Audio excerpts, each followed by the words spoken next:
today, so we'll be staying cool any way we can. Thank you for joining us today. We're maybe newcomers in the house, maybe one. Barbara, maybe you could get a gift bag up here for Nancy. That would be lovely. So good to have you here this morning. And well, we'll get one afterwards then. All right. The rest of us are all old timers in a spiritual sense. We're all old souls, right? Masks available, sanitizer back near the door as always if there's something you want to avail yourself of there. And we're so delighted to have Linda McClanny and Joel Knapp with us this morning. So let's thank them for being here. All right. And as always, we start with prayer. Good morning. We start with prayer and begin to think about who and what we are lifting up in prayer this morning. We're very inclusive in our prayers and unity, ourselves, our loved ones, our neighbors, our community, our country, our world, our planet, all the living beings upon it. We include all in our circle of prayer. And we'll go into prayer with a beautiful song by Karen Drucker that Linda Joel will lead us in called You Are the Face of God.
Ourselves in prayer, taking in that love, that peace,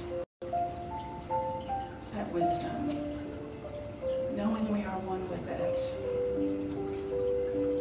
We know the same truth for our loved ones, for our families, for our friends, for our neighbors. Each one unfailingly connected to God within, being guided day by day, night by night, led in the path of life, of peace, of joy and freedom. We know that power and presence is with living beings across the planet, everywhere. Not one of us is disconnected. We are all one with the living God, alive and at work in our midst, moment by moment. So we know this truth for everyone we're lifting up in prayer this morning. Anyone dealing with illness or discomfort or dis-ease, anyone in need of guidance or direction, God is with them, unfailingly. Anyone feeling alone, disconnected, God's love is with them, enfolding them, unfailingly. We affirm this high truth for ourselves, for living beings everywhere, and how grateful we are to affirm it. We are one with the living God, and all is well. And so it is. Amen. And then Joel are going to do another song called Heart of Hearts by Don Williams.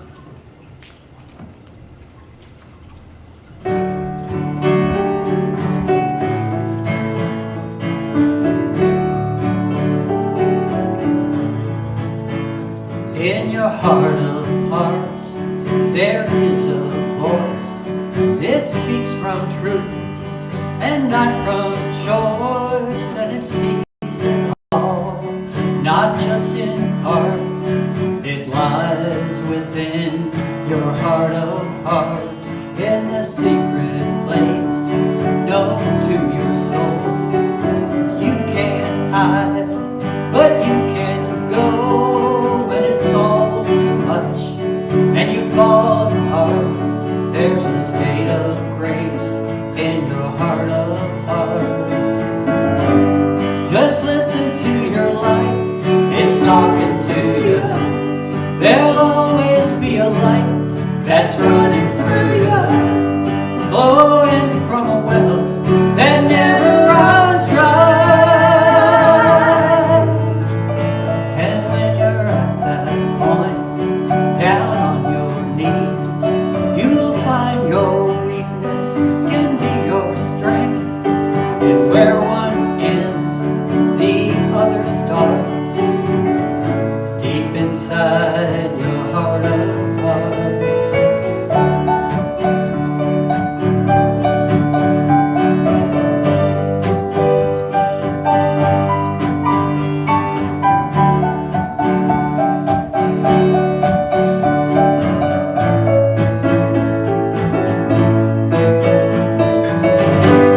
Just listen to your life, it's talking to you. There'll always be a light that's running through you, flowing from a well that never runs dry. And when you're at that point, down on your knees, you'll find your weakness can be your strength. And where one ends, the other starts, deep inside your heart of hearts.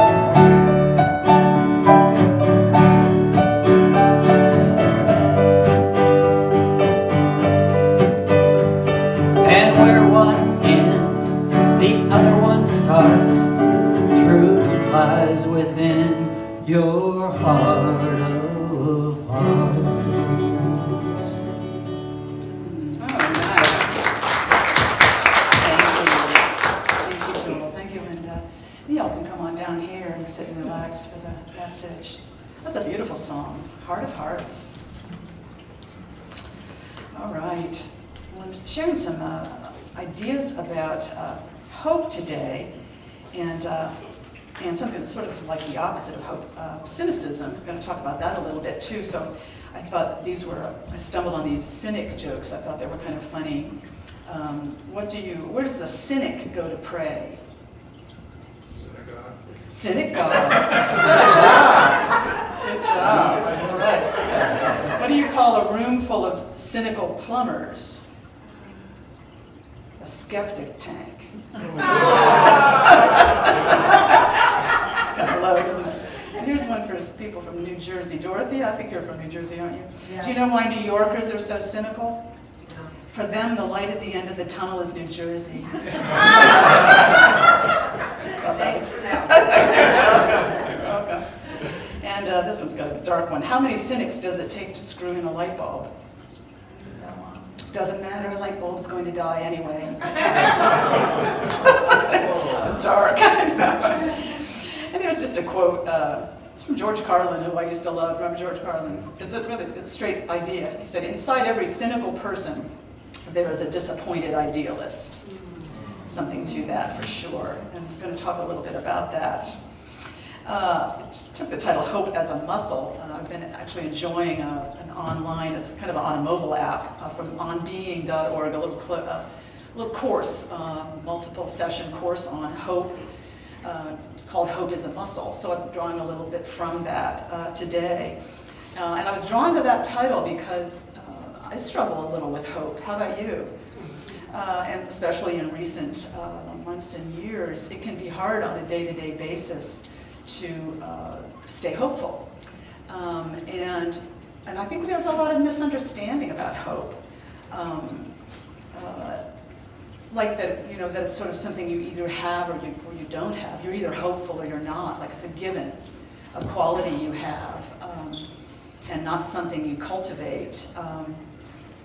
Or like you're always, you know, hopeful people are always optimistic, always looking on the bright side, things like that, and it's just sort of a given. I think there's a lot of misunderstandings. I think there's a lot of things that kind of sort of masquerade as hope, but aren't really.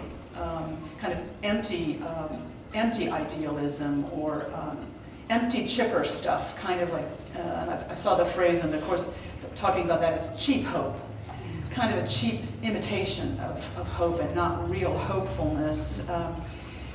Wishful thinking, oh, if only this, or someday that'll happen. There's no strength in that kind of empty hope. There's a lot of turning away. I'll turn away from anything. You know, I'm not going to watch any news. It's just too depressing, so I can be hopeful. And I'll just hope that'll all take care of itself while I don't look at it. Also, not much power in that approach. Or very often, we go to cynicism. It's kind of like the opposite of hope. And among some people, it's even more respected somehow to be cynical. Makes us sound like we know what we're talking about. You know, we don't have inflated expectations of life or something. We're just too intelligent to be too hopeful. Isn't that idea out there somehow? I'm misrepresenting it a little bit perhaps, but it's, yeah, cynicism I think can be that sometimes. It's particularly hard to see in young adults, I think. And I think you see it quite often in young adults because of this frustrated idealism. Cynicism becomes a kind of a defense mechanism to protect ourselves from more disappointment, from things that we don't understand and we feel helpless and nothing we can do about it and hopeless, and so we get cynical. It's a kind of an armor we put on, but it fails, of course. It doesn't do us any good. We do it to protect ourselves, to convince ourselves we don't care and we can't be hurt any further. But cynicism itself hurts us. There's one of the quotes I was struck by in this little course I'm taking from Maria Popova. She says, cynicism is a calcification of the soul. Calcification meaning hardening, a calcification of the soul. Hope is a stretching of its ligaments, a limber reach for something greater. Stretching is something you do repeatedly. It's something you build, like a muscle.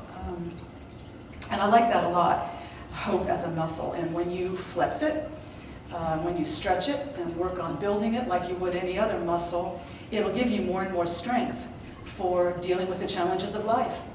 Cynicism doesn't. Cynicism shuts us down and narrows our world. We're not looking at things because it's too disturbing. Our world kind of narrows to me and mine, take care of me and mine, and we're okay. And it's a shutting down. I think that's what she means by that calcification of the soul. So real hopefulness gives you strength. And the more you flex that hope muscle, I think you do get stronger and stronger, more and more limber and able to deal with the challenges of the day that come and go and rise and fall in all of our lives. It gives us power, I think. There's a man by the name of Brian Stevenson. He's a writer. He's a founder. He's a lawyer. He was a founder of a nonprofit called the Equal Justice Initiative. Just some powerful work, particularly for people who have been unjustly imprisoned and so on. They did a movie called Just Mercy, based on the Equal Justice Initiative and Brian Stevenson's work with that. And he sees the worst of life and how people are treated in our prison systems, in our courts and so on. He sees the worst. He's not blind to it, and he's not cynical about it. He's hopeful, and he calls hope our superpower. Hope is our superpower. And if we can cultivate that and stay hopeful, even in challenging times, we will build our strength more and more every day, every year. He says if you are, whatever arena of life you live in, if you are hopeless, you are part of the problem. Because when you're hopeless, you can't even envision any possibilities. Your creative mind is kind of shut down. You're not imagining or envisioning anything positive or forward-looking. When we're hopeless, we're shut down. So I think I understand what he's talking about. You're not going to move toward any solutions when you're in that cynical state. If you're hopeful, even in the midst of great challenges and appearances temporarily that are very disturbing, if you maintain your hopefulness, your creative mind is alert, you're open to possibilities, you're open to guidance that comes, you're in the flow of life, you are not shut down, and so much more becomes possible for us in that place. So if that's true, if we're in accord on that idea, then the question becomes, how do we sustain our hopefulness amid the sometimes enormous challenges of daily life? How do you sustain your hopefulness? I think there are strategies and there's ways we can do this if we're kind of aware and conscious of it. Strategies for sustaining hope. I came up with 4 points. You might, as you reflect on it, think about some other things that help you keep your hope up. First one for me is the one I've just been talking about, which is recognizing that hope isn't just a given thing baked into us. We've either got or we haven't. Hope is a choice. Hope is a choice. It's something that doesn't depend on all the circumstances being just right. Like I can't be hopeful until things change out there. It's deciding I'm going to have hope right now, no matter what I'm facing, no matter what I'm challenging. It's a muscle. It's a kind of activism, really. Decide that you're going to stand for hope. You're going to maintain a hopeful heart and mind. A writer I love by the name of Annie Lamott. Any of you have read any Annie Lamott? She said, hope inspires the good to reveal itself. I think that's true. And I think a lot of our great leaders down through history, that's been the case. They put out messages of hope, hopefulness, and it helped to inspire the good to rise up. It inspires people, it inspires others' imaginations, it's motivating. It stimulates the good to rise up. So that, to me, that's first step, is recognize hope is a conscious choice I can make. It's a kind of activism, it's a powerful choice, it's an intention to set day by day. I'm going to be hopeful. It's a muscle I'm going to stretch every day, no matter what's before me, because it's going to set the stage and help things to rise up that are good in all our lives. Second one is to, I think it's really helpful, remember the models of hope in all our lives. In our cultural life, we have lots and lots of inspiring models of hopefulness. People who have inspired us again and again, and often in times of national tragedy, we turn to them again, and we want to hear those hopeful words again. I settled on this quote from Martin Luther King I'd not heard before. He said, "We must accept finite disappointment, but never lose infinite hope." That's a strong ground to be on. It's a challenging ground to stand on, but powerful. He faced a lot of finite disappointment in the civil rights movement, never lost infinite hope, and he had messages of hope coming out all the time. I have a dream, encouraging people to, hold the highest in mind and heart, have hope. He said everything that is done in the world is done by hope. And I think there's something to that. The hopeless can't get anything done. When we're hopeless, we can't do anything. Our energy is gone. Our creative minds are shut down. I thought again of the wonderful Fred Rogers. Many of you grow up on Mr. Rogers, who in times of tragedy, and he learned this as a kid at his mother's knee, when he saw scary news on TV, his mother would say, "Look for the helpers. There are always helpers doing good work. The good is rising up out there, regardless of what else is going on. Look for the helpers." And Fred Rogers was called upon to say those words again after 9/11, after the Sandy Hook shooting, after the Parkland High School shooting. They'd be quoting Fred Rogers again. Look for the helpers. Don't lose hope. There's people out there doing good work, moving us forward. Someone else I admire a great deal, Jane Goodall. I love her work in the world, for the earth, for the animals, for all of us, for the planet. She has a new book coming out in October called The Book of Hope, a survival guide for trying times. I love that. And she sees the worst. All of these people see the worst.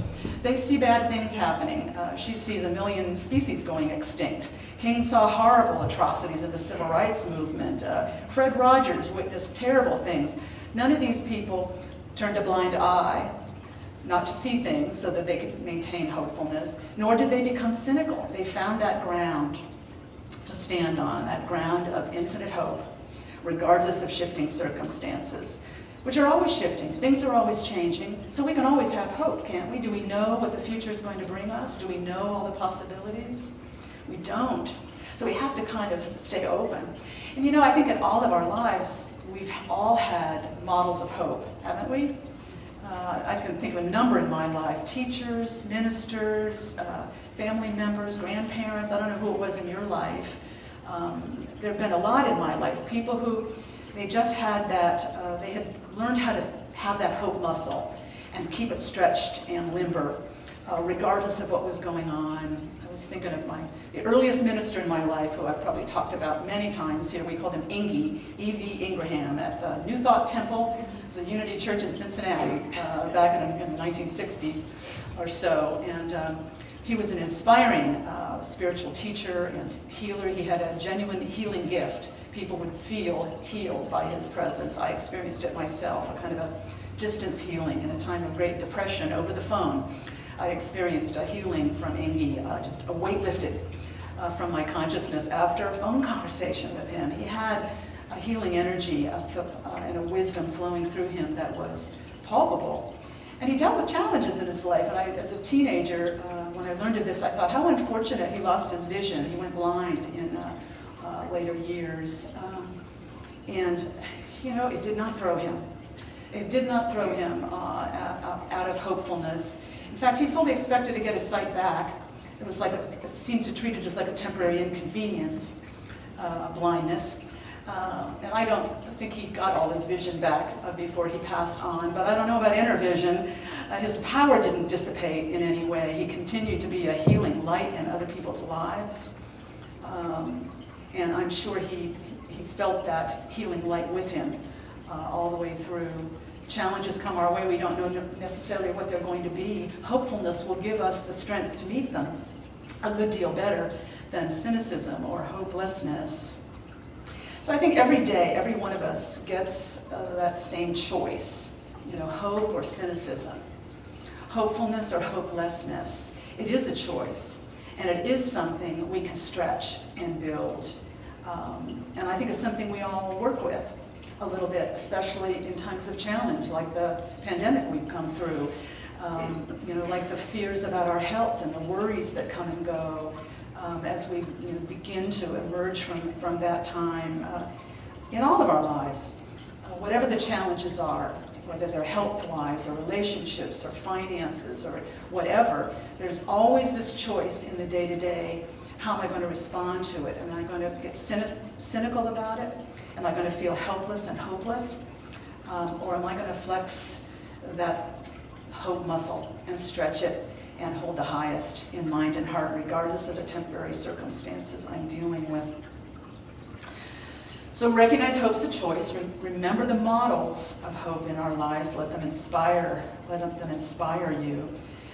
Third one is, I think we can learn to catch ourselves when cynicism arises, when it rises up in our consciousness, when we say something like, "Oh, it doesn't matter. That'll never work." These kinds of ideas, they're shut down ideas. We can learn to catch ourselves when they come up, and we can learn to interrogate ourselves. Do I know for sure this situation can't be fixed? Where's that coming from? Aren't a lot of things possible? And haven't I seen that again and again in my life, that more was possible than I thought? Couldn't that be true now? We can interrogate ourselves out of cynicism and remind ourselves of how much we don't know, how much is possible, how often we're wrong, and about the power and presence and creative energy in our midst that is always making more possible than we can imagine. And also, how's it making me to feel? How's it making me feel, this cynicism? What is it doing to my energy? Do I feel more energetic, or do I feel depleted and helpless? It's usually the latter. When you get kind of a cynical line of thought going in your mind, your energy drains. You do not feel up to doing much. It's not a creative or energetic place to be in. And then the fourth and the last one, and I thought we'd experiment with this a little bit, but we can find ways to practice hope on a daily basis, to stretch that hope muscle, to flex it and to strengthen it. We can adopt a strategy for dealing with life as it is, while keeping our hearts and minds open in a lot of different ways. Not putting our blinders on, not shutting down, because it is hardening, it's calcifying. And I think there's a lot of ways we do that. When we try to protect ourselves from bad news and shut down to it, we think we're being kind to ourselves, but we're actually weakening ourselves. We're disempowering ourselves. We need to be able to deal with the world we were born into and we live in, but not be overwhelmed by it. It's a self-care strategy that I think takes a little working with. Would you agree? Don't we all work with this? It's like over years and years of dealing with the news. The news is hard. Wouldn't you agree? The news is hard to deal with sometimes. I found my way to, I take a daily, digital news feed, in the morning that I can deal with from a news source I trust, and that's it. I don't deluge myself with news. I don't watch, a lot of news, a lot of images on television. It's too much. Each of us has made our own call about that, right? What we can take in, how we take it in, that we trust, that isn't too much, that includes self-care, but also keeps us aware of our world so that our hearts can stay open to others in our world. We don't want it to be just about me and mine. I want to care about people on the other side of the world. I want to care about living things across the globe. I don't want it to be just my little world. If I'm okay, that's all that counts. That's way too narrow a world for us to live in. We all need to inhabit this world and keep our hearts hopeful and open to one another and the challenges we're all facing. So we can find something we can do that contributes to the good. Preaching to the choir in this group, I know there's a lot of you who do community service work. There's a lot of people who do volunteer work in this church or in this community. That is a way it contributes to the good and it builds our hopefulness, wouldn't you agree? Makes you feel like you are doing something. You are on the side of that good rising up, so there is hope alive in your heart. You are open. It helps to keep us hopeful if we are contributing in some way. And then the other big thing is, and it's, in church world, this is our primary focus much of the time, we can flex our hope muscle big time in prayer and meditation practice. Prayer is a powerful thing to do, day by day, by morning, by night. Prayer is, Emmett Fox said, it's the only force that really changes things, prayer. And by that he meant a consciousness of being open to the possibilities and awareness of a great power for good, alive and at work in our midst. If we pray in that consciousness, it changes things. Jesus said, whatever you ask for in prayer, whatever your vision is, whatever your hope, believe that you have received it, and it will be yours. It's from Mark 11:24. Whatever you ask for, believe that you've received it. Be there in your consciousness. That sounds very hopeful to me, don't you think? Very hopeful. Hold a vision of that in mind. It's powerful. It will help it to rise up. It'll help that good to rise up. And a practice, I've shared it with you before, I think. A practice I use a lot out of Buddhist tradition that I think is a very powerful way of building our hope, our hopefulness, is a meditation practice called Tonglen. Some of you might be familiar with it. Tonglen, if you want to look it up online. There's lots of great stuff out there. Pema Chodron, a Buddhist nun, has written about it a lot, particularly her book, When Things Fall Apart. It's a great little book and she talks about Tonglen as a wonderful strategy for how to handle the news, how to handle daily challenges in our lives, how to handle anything difficult or painful we see or feel day to day. And we bear witness to it. We don't dwell there, we don't move in, but we bear witness to this sorrow or this pain. And then we do Tonglen with it, which is a way of the word means giving and taking, or sending and receiving. That's all it means, giving and taking. And it's in meditation, you whatever suffering or a pain you've witnessed. I've done it on everything from a bird that struck my window and is on the ground there, and I feel such pain about it, to people in Haiti or Afghanistan or whatever the situation is out in the world. Anywhere in between, anything that comes up that you feel is painful and you're responding to, you witnessed it in some way, you want to take that away. And in your meditations, I take away that pain, or that bird under my window, or those people suffering in a hurricane. I take that away.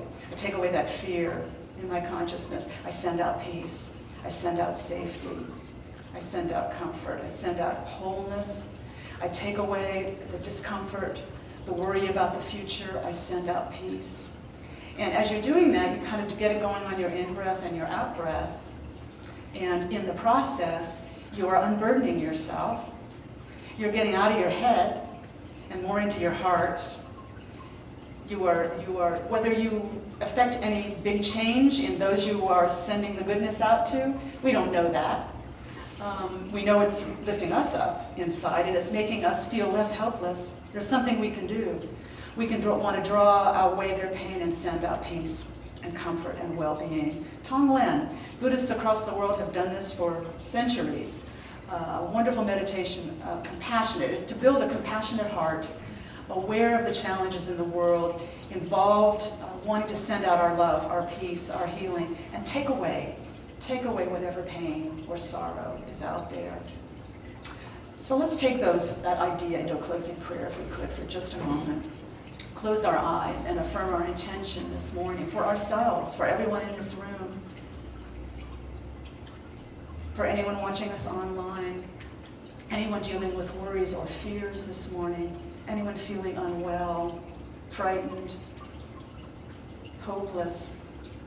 We affirm our intention to take away that pain, to take away that confusion, to take away that worry, that fear, that dread of the future. Take that away as we breathe in and we breathe out peace.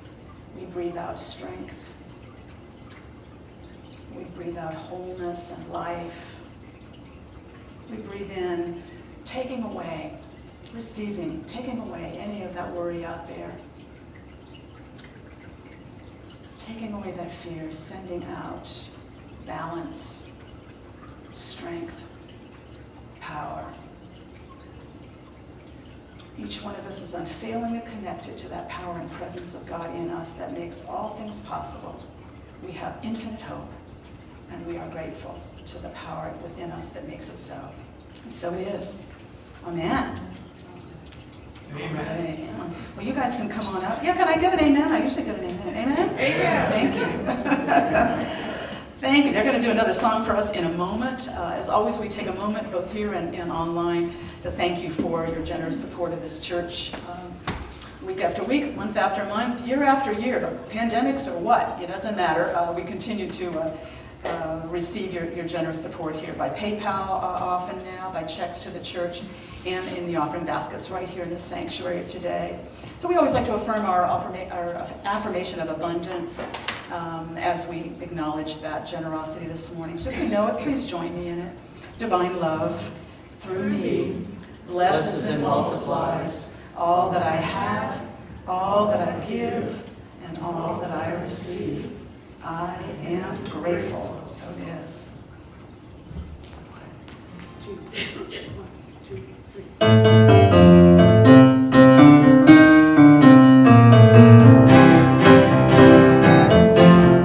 We're in the same boat, brother. We're in the same boat, brother. And if you take one egg, you're gonna rob the other. It's the same boat, brother. Oh, the Lord looked down. Oh, Lord, look down. From his holy place. From his holy place. Send me, oh my. Oh, me alive. Want to see his face. What a place to launch the human race. So we built him a boat with a mixed up crew, with eyes of black and brown and blue.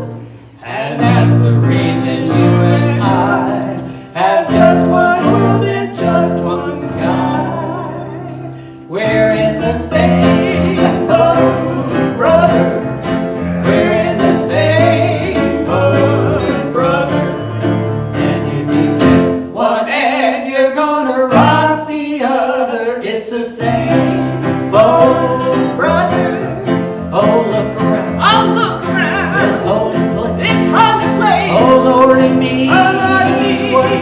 of grace. What sea of grace? What place to launch the human race? We're just a boat with a mixed up crew, with eyes of black and brown and blue. There's only me and only you, just one world in sky of blue. We're in the same boat, brother. We're in the same boat.